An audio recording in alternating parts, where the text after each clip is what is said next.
Hello, good morning. जहाँ तक कि हमने राइस के बारे में, धान के बारे में पूरी बात कर ली थी, हमने उपज तक सब कुछ पढ़ लिया था। इसके बाद में आपने जो क्रॉप प्रोडक्शन है उसमें बहुत सारी क्रॉप्स और भी है। और चावल के बाद में हम हमारी मुख्य जो फसल है वो है अपनी मक्का। तो मक्का के बारे में हम अभी पढ़ेंगे। मक्का में किस प्रकार से खेती होती है, जैसे कि हमने चावल में पढ़ा वैसे, लेकिन इसमें अंतर यही है कि उसमें नर्सरी तैयार करनी पड़ती है और इसमें सीधी बुआई हो जाती है। ठीक है। मक्का अपने भारत की बहुत ही अहम फसल है, जिसका उपयोग हम खाने में करते हैं, अपने भोजन में करते हैं, पशु चारे के रूप में भी करते हैं, मोम बनाने में भी करते हैं, और भी बहुत सारी चीजें हैं, जैसे कि अपनी पिज्जा वगैरह होता है उसमें भी मक्का होता ही है। इसके बाद में अपने पॉपकॉर्न होता है, उसके लिए भी मक्का का यूज होता है। एक आता आपने स्वीट कॉर्न खाया होगा, अमेरिकन भुट्टा बोलते हैं जिसको, वो खाया होगा। और भी बहुत सारी चीजें हैं, मोम भी बनती है इससे। तो चलो अब इस मक्का के बारे में अच्छे से पढ़ लिया जाए।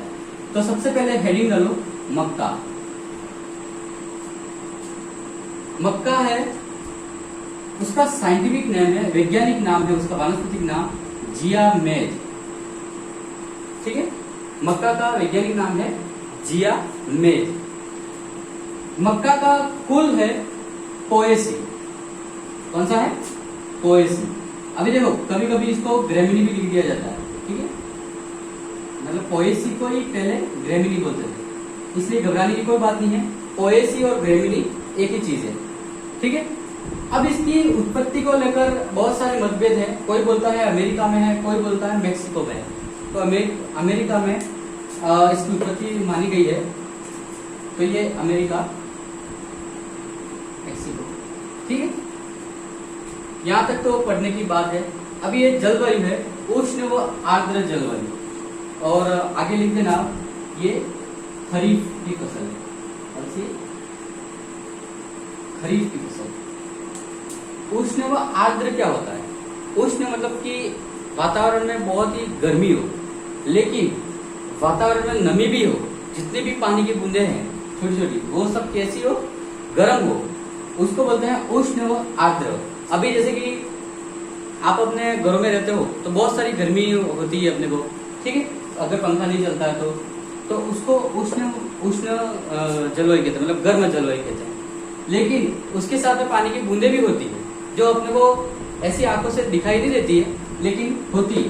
तो वो गर्म जब हो जाती है, मतलब आर्द्रता, कुल मिला के आर्द्रता होनी चाहिए वायुमंडल में। ठीक है। तो उष्ण व आर्द्र जलवायु 24 से 30 डिग्री सेल्सियस जो तापमान होता है, वो मक्का को पकने के लिए, उसके जर्मिनेशन के लिए, अंकुरण के लिए, ये 24 से 30 डिग्री सेल्सियस तापमान के बीच में हो सकता है। मतलब ये तापमान उसके लिए उपयुक्त रहता है, और ये खरीफ की फसल है। ठीक है। इसके बाद में क्या है कि मृदा, इसकी सोइल, मिट्टी कैसी चाहिए? तो बलुई दोमट मिट्टी, जैसा कि हम अधिकतर उसमें पढ़ते ही हैं। कैसी मिट्टी चाहिए? बलुई दोमट मिट्टी। बलुई दोमट क्या होती है? आप कभी खेत में गए हो तो कभी मिट्टी उठा के देखना, उस मिट्टी में बहुत ही बारीक बारीक कण भी मिलेंगे, और उसमें थोड़े थोड़े बड़े रेत जैसे भी कण मिलेंगे। उसको ही बलुई दोमट मिट्टी कहा जाता है। ठीक है। बालू का मतलब ही होता है रेत। ठीक है। बालू का मतलब ही होता है रेत, और दोमट मिट्टी मतलब ये एकदम बारीक मिट्टी जो आती है उसको दोमट मिट्टी कहते हैं।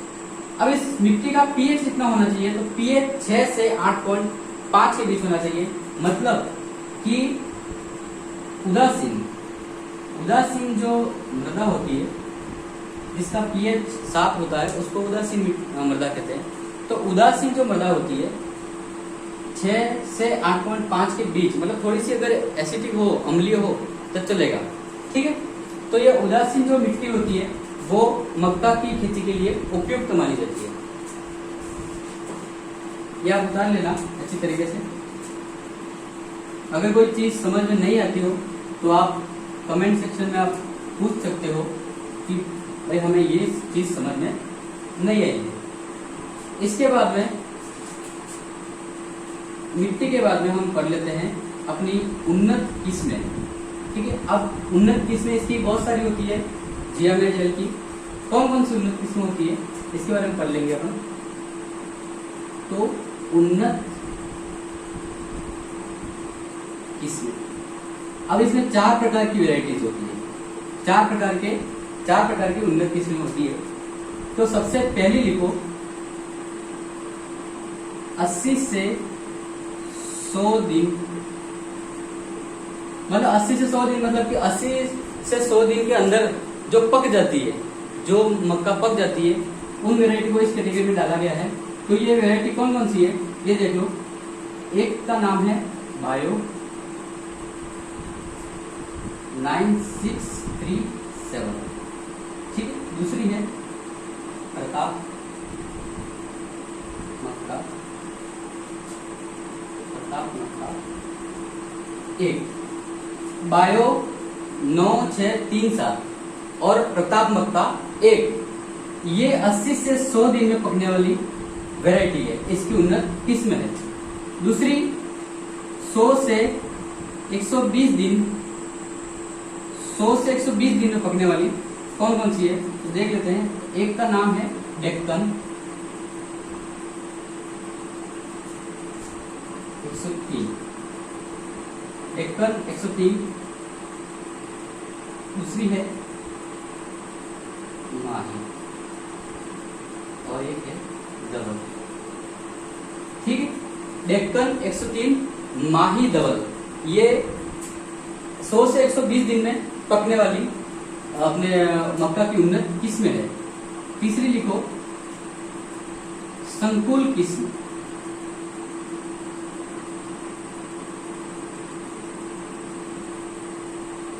अब ये संकुल किस्में क्या होती है, जो जिस मक्का के अंदर जो डिस्टेंस होती है वो कम रखते हैं, जैसे कि 2 से 3 सेंटीमीटर तो लगभग का डिस्टेंस रखनी चाहिए। लेकिन ये जो संकुल किस्में है, संकुल वैरायटी है, उसके अंदर डिस्टेंस का कोई ध्यान नहीं रखा जाता है। उसको पास में अपन बो सकते हैं, मतलब 1 हेक्टेयर में अधिक से अधिक पौधे लगाते हैं, उसको संकुल किस्में कहते हैं, ठीक है। तो अब संकुल किस्में कौन कौन सी होती है ये देख लो, ये बहुत इंपॉर्टेंट है। बस्सी सेलेक्टेड, बस्सी सेलेक्टेड एक वैरायटी है। इसके बाद में एक है नवजोत। इतनी पढ़ ली तो आप काफी है आपके लिए। चौथी और लास्ट है कंपोजिट वैरायटी।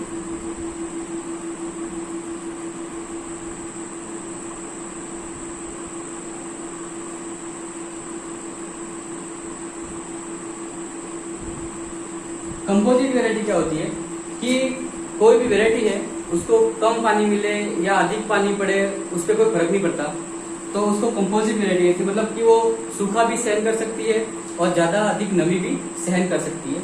ऐसी वैरायटी को कंपोजिट वैरायटी कहते हैं। ये होती है चंदन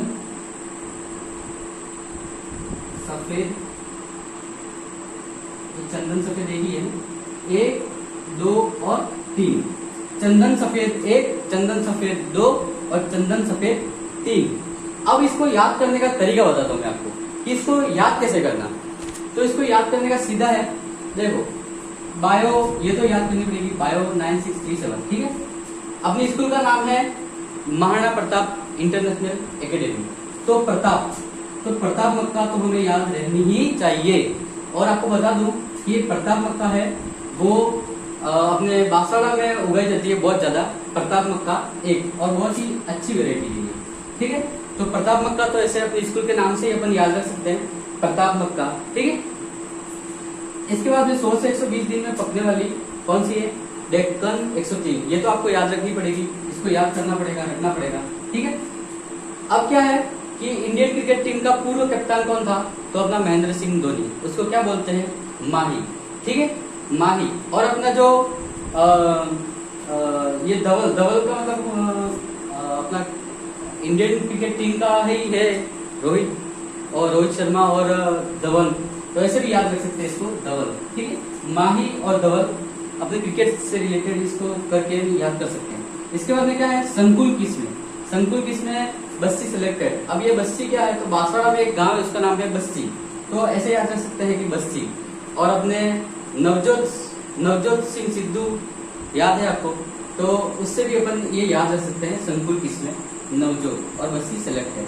कंपोजिट किसमें, चंदन सफेद, सफेद आ गया, सफेद नाम आ गया, मतलब वो कंपोजिट ही है, ठीक है। कंपोजिट किस्मों में चंदन सफेद 1, 2 और 3 ही है, तो सफेद ऐसा आ गया तो वो कंपोजिट फसल है, ठीक है। इसी के साथ में आज का ये पूरा होता है अपना। अपन कल इसके बारे में और चर्चा करेंगे और बातें करेंगे। आप इसको अच्छे से याद करके पढ़ो इसको, ठीक है। All the best.